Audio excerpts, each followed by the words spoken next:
Hello, we're Nerdmageddon, and today we're talking about some of our favorite fan theories. Now, a fan theory is kind of like a headcanon, meaning it's something a fan came up with. They take evidence from the film, the show, whatever the media is, and they come up with this almost elaborate story behind it. So some that we're going to be talking about today are Rugrats, the Avengers, and anything else that we happen to have. So let's get started. So my fan theory is about the Rugrats and that the babies were never born. This one's so depressing. It's depressing, it's dark, I love it. Why are you bumming me out? I have not heard this one. You haven't heard this one? Okay, Oh, so I found don't this my senior year of high school. And basically what it is, again, the babies were never born. They were all made up in Angelica's mind. Because her parents neglected her and, were kind of off busy doing their own thing, she had to come up with her own friends. So Tommy was a stillborn, which is why his dad became super depressed and started making baby toys for the son he would never have. Lil and Phil were never born because their mom had an abortion. Angelica never learned the gender of the baby, so she decided to come up with twins, one of each. What? Yeah.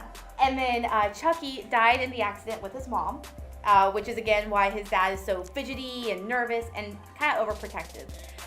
Which also brings to Kimmy was never brought on the show.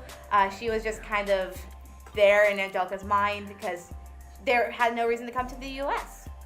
And the other one is that Dill was actually born, but he was mentally abused by his cousin Angelica because he didn't fit the mold of what she wanted.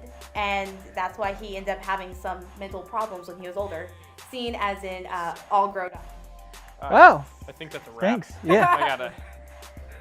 I gotta go cry. I'll see you guys later. I'm sorry to bum you guys out. Thanks for all of that.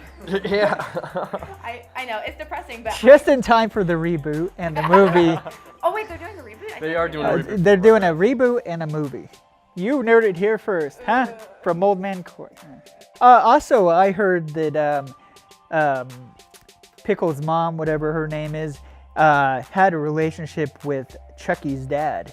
Because Stu was always, I'm spreading all kinds of dirt. Stu was always in the basement making like toys and stuff, and he's like coming in and working his magic with his red hair and awesome mustache. No, that's Finster, not Stu. No, Stu's downstairs like doing his thing, but like, Tom or so like, yeah. Oh, okay. So Chucky's dad's moving in on. Yeah. You heard it here first. Right. Hot dang. Scandal-geddon right here. And they go on to say like that's how like all these fans are like that's why Chucky has such a good relationship with Tommy's mom. Yeah. And the red hair and they look similar and all that.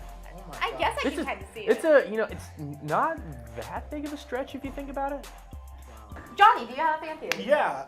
So I heard online, or I read online, that the ending to Avengers Infinity War, when half of the world gets dusted. Spoilers, anyways. Oh, yeah. Spoiler. It's been several months, but Yeah. Half of the world gets dusted, and the other half survives. Well, there's a fan theory that actually the characters that were dusted are taken to safety, while the characters that think they survived are actually in an alternate universe and were kept there. I heard they're in a pocket dimension of the Soul basically, Stone. Yeah, a pocket dimension that just happens to look like everything around them. And so, which actually is good news for me, because I looked online, and it says that Thanos, there's like an episode, We're dusted. Website called didthanoskillme.com, I think, and it says that I was killed, which means I wasn't killed.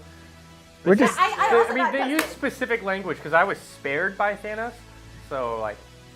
I don't know. Spared sounds pretty safe to me. I think in my opinion, spared sounds more safe than killed. No, okay, but he thinks he's sparing everyone in the universe with the snap. Yeah. So and Peter Parker thought that he was dying, and I mean he broke into a million little pieces. Yeah, because he was taken to a different dimension. So in order to be saved, you have to be cut up into a million small, tiny pieces. Yeah, yes. and the ones who are left makes there are sense. actually not in reality, and it's just them thinking that that's their reality. There's the fan theory that Gamora is in the Soul Stone and not dead.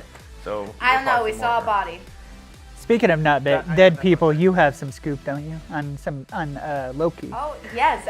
My other fan theory is also Avengers related, and it's that Loki didn't actually die. So we know that Loki is a trickster god. It's been like that in Norse mythology and in the Marvel Universe. Loki is also known for using projections and kind of changing his form. One fan pointed out that Loki is only left-handed when he uses a projection. So he went to go stab Thanos with his left hand when in reality Loki is right-handed, giving people to believe that Loki is actually alive, which brings people to another fan theory that he's actually in the underworld with his sister Hela, and hoping to bring her in to help fight Thanos. That one I actually think I believe. Because I always, I mean, it was suspenseful when we saw Loki die, but I also kind of thought that, I mean, we've seen that before, and so I don't think we're ever going to believe that he's actually dead, even if we do see a body, which we did. We've seen bodies before. Yeah, it's come back. We never believe it. I saw somewhere where two of my favorite movies were linked together by a fan theory. So Chunk from the Goonies grew up to be, I'm going to draw a blank on his name, but the rather large, obese man from Jurassic Park. The guy that steals the eggs and gets spit on by that spitter thing. So, and the dude he's basically Newman from Seinfeld. So, I don't know, I didn't read into it. I just saw I just saw about the headlines. Leave a description in the comments down below. That's right. Yeah. If you know. And speaking of which, it is time for us to take a break. We'll be back right after these messages. Hi, we're Nerdmageddon, and we are kind of shaking things up. We just got done talking about fan theories, and now we're going to be talking about some crossovers that we want to see happen. Now, a crossover is when you take characters or a situation in one cinematic universe or any other kind of media, and you cross it over with another one. So, like, one of my favorites is Percy Jackson and Harry Potter. So we're going to go ahead and kind of talk a little bit about some of our hopeful crossovers. Do you want to start with Harry Potter and Percy Jackson? Yeah, so Harry Potter and Percy Jackson, it would have to be second generation of Harry Potter, so Harry Potter's kids, just with how the timeline works up. Because Percy Jackson is set in our time while Harry Potter takes place in the 90s. I really like it just because I'm a big fan of both, and they both have very similar characters, both design-wise and personality. So I don't know if that's something good old Uncle Rick did, or if it was just a coincidence. But I would absolutely love to see that. Uncle Rick, I love it. Yeah, that's what we call him in the fandom, Uncle Rick. He's a troll. Do you guys have anything?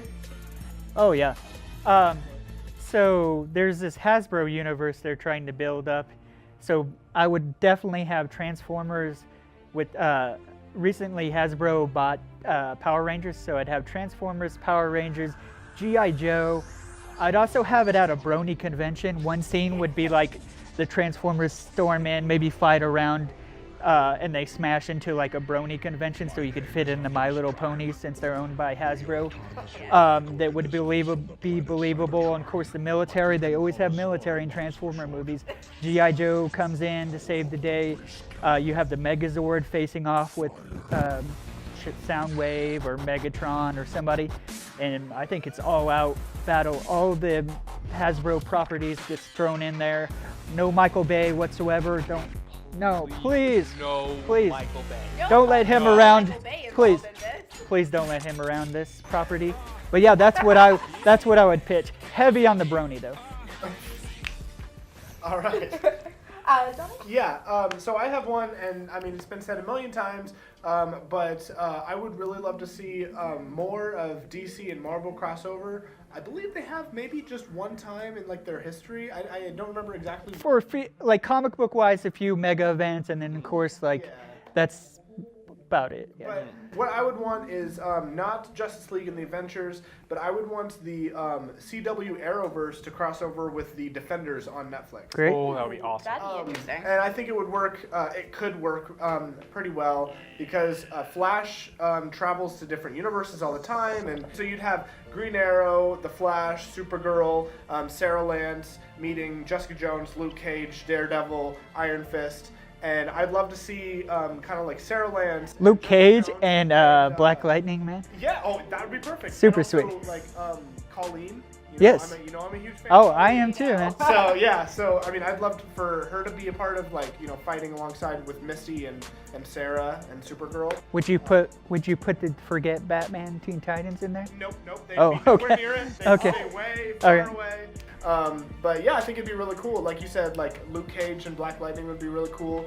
I don't think there's any speedsters in that like area and like for the defense. Not outside of the X-Men universe. Yeah, but I don't know. I think it'd be really cool. Daredevil and Green Arrow fighting together Oh. would be really cool. Excellent. But yeah, that's my crossover. Yeah. Connor, what about you? I think my crossover would be there's this fan theory out there that Danny Phantom is actually Timmy Turner, just grown up a little bit more, and that he just he lost his fairies, and then he completely ran away from home because he didn't take it well, and he changed his name and changed his identity, and then one thing led to another. Now he's got ghost powers. So I would like to see a crossover between some sort of situation where one Danny Phantom either goes back in time and hangs out with his past self, Timmy Turner, or Timmy Turner wishes himself in the future. I mean, this is all dependent on the fan theory being true, which it's not, but that would be cool, where Timmy Turner's in Danny Phantom's world, and I think that would be really cool, because you've got the Ghost Zone, and you've got Fairy World. Yeah, Fairy World, and you've got fairy godparents, and so a lot that could open up the doors for a lot of really easy, really cool content. But I wouldn't want modern day Fairly Odd Parents, because I don't really like their family. I don't like Poof. I don't like Baby Poof. Yeah. Get rid of him. And they had a magic dog too, didn't they? I think so. I haven't watched it in 5 or 6, 7 years or something like that. And I really Look at you, man. You're taking two things that we just talked about. Yeah. Fan theories and crossovers. Yeah. Yeah. He said he didn't have a fan theory. I'm proud of you, man. So this is fake news. Well, I have one other fan theory, and not fan theory, my bad, crossover, that I would really like to see, and that's Boondock Saints and The Walking Dead. All right. Reedus is in both. Okay. And I would love to see Sean Patrick Flannery come on, maybe as Daryl's cousin from Boston, and just to see those two interact, because I'm a big fan of both. That's actually how I started watching The Walking Dead, was I watched Boondock Saints first. That's a great movie. I saw both of them, and I was like, I need more It's a Reedus. first great. Yeah, one of them is a great movie. I've heard a little theory that they're going to be filming a third one soon. So. Please just don't do that. Okay. Because I'm all about those unneeded sequels. Yeah. Or threequels. I have one last theory or crossover. I did it too. One crossover I would really love to have happen is lately we've seen a lot of live-action Disney remakes, and a lot of people sigh and they're upset about it. But we've seen Cinderella, we've seen Maleficent, we've seen Jungle Book, we've seen Beauty and the Beast. Tarzan as well. That was Mulan's about to horrible. come out. Mulan's about to come out, Aladdin's about to come out, Lion King's about to come out. We've seen so many crossovers with Disney live-action remakes, and so what I would really, really, really love to see, and I know it's never going to happen, but I would love to have a Kingdom Hearts film Yes. based on all of the live You're speaking my language. So Wreck-It dope. Ralph 2? No. Like There's the door. It would be a huge, long series that would it could go on for decades because there's so much material you could get. That following would gain so much traction so quickly. Yep. Yeah. Well, guys, that's all we have for you today. Thank you for tuning in, and we're Nerdmageddon. You Nerd Nerd here first. Pew pew. Is that a question?